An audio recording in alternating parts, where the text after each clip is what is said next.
getting to work with Steve on this movie again was like no other experience. I mean, to have such a shared history with him and as a dear friend and coworker at an office, to be able to dive into something completely different and see him be as talented as I always thought he could be in any realm. Of course, he jumps into the voiceover world. He seems to be having some luck with that. I mean, I don't think anybody brings that level of energy, that level of comedy, and that level of warmth all in one go. You know what I mean? He really is, when you see the character of Blue, bing, show Blue here. When you see the character of Blue, it is innately the sweetest, funniest, most adorable character you've ever seen. Who can you get to be the sweetest, most adorable person? You go get Steve Carell. That's what you do. So good to see you. Oh my Lord. I was just telling you guys, has it been years? Years. I'm glad we're getting it. This is so intimate. I just love that this is the 5th take and you did great on this. All right, let me try one. Okay. Violet's imaginary friend is Allie, who is a pink alligator that lives under the bed.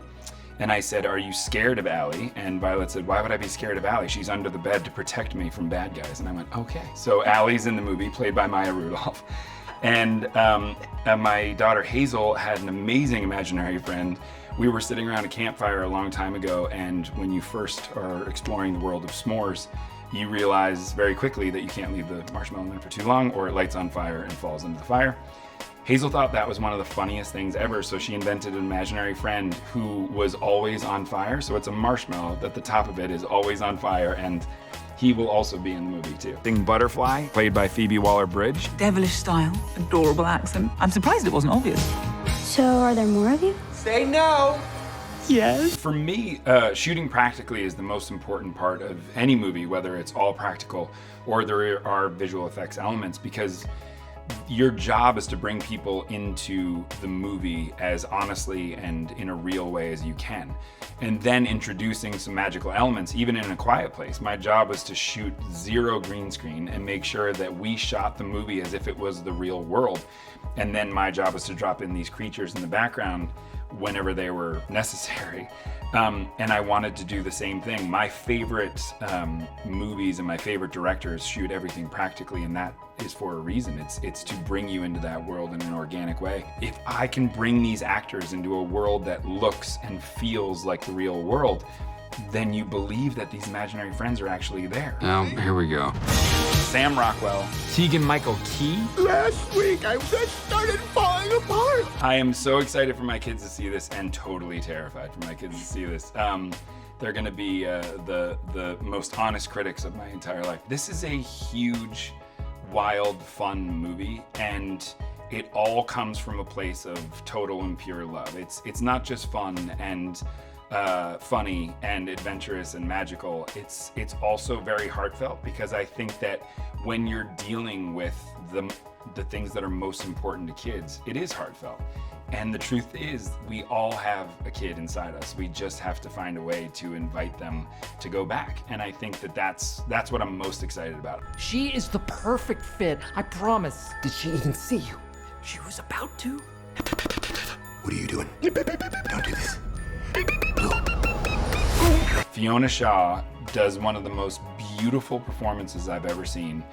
We were all weeping on set, because when I first met Fiona about this movie, I said, and then there's this whole ballet piece, and I wrote this thing, and I can't wait. Fiona Shaw is one of my favorite people I've ever met in my life. Talk about a magical person. I'm not even sure she's a real person. She might be an if herself. But I remember talking to her about it and saying there's gonna be this amazing ballet piece, and we'll get you, a dance coach or whatever. And she said, "Oh, I did ballet till I was 16. And I said, "What?" And she right then and there just started to dance in front of me and do all these moves that she hadn't done for however many years. And I was blown away. And then I said, "Well, why did you stop?" And she said, "Oh, just too old, too awkward, and too tall." And so that is the line that she will say in the movie, which is, "I was too tall, too old, and too awkward. Who wants to see an older person dance?"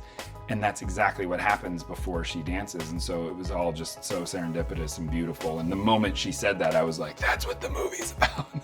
So it was great. Why did these kids forget about us in the first place? Last week, I just started falling falling apart. You're sucking the oxygen out of the room. Honestly, Doc, if this is how it's gonna be, I'm just gonna wheel myself back and plug in. It is never lost on me how lucky I am to be living in this world of imagination. And this movie in particular, you know, I think before this movie, my kids thought I was an accountant. And so when they found out that I was actually making a movie about imaginary friends, they came to set for the first time and they got to experience all this stuff and sort of see behind the scenes and hang out with Kaylee all the time and get to meet the ifs in whatever form they were in at the time. And so this was the most special experience for me because I actually got to do it as a family the whole time. You know, doing A Quiet Place with Emily was unbelievable. To be married to the star of the movie and get to do that story was incredible.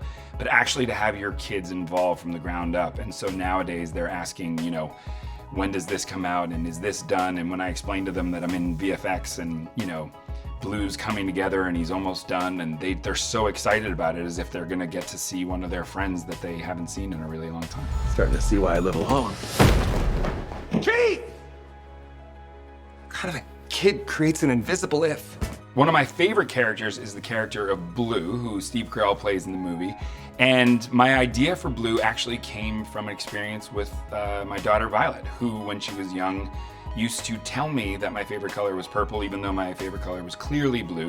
And after 2 years, I buckled. And now purple is my favorite color. So when I was creating the character of Blue, I thought, wouldn't it be fun to put that joke in the movie where this is a clearly purple character whose name is Blue, all because his kid was colorblind. And so you have the whole purple and blue joke all in one character. And Mom said too much candy isn't good for your tummy, but I said, oh my God. Wow, my eyes can taste it. I'm so sorry. You don't taste that in your eyeballs?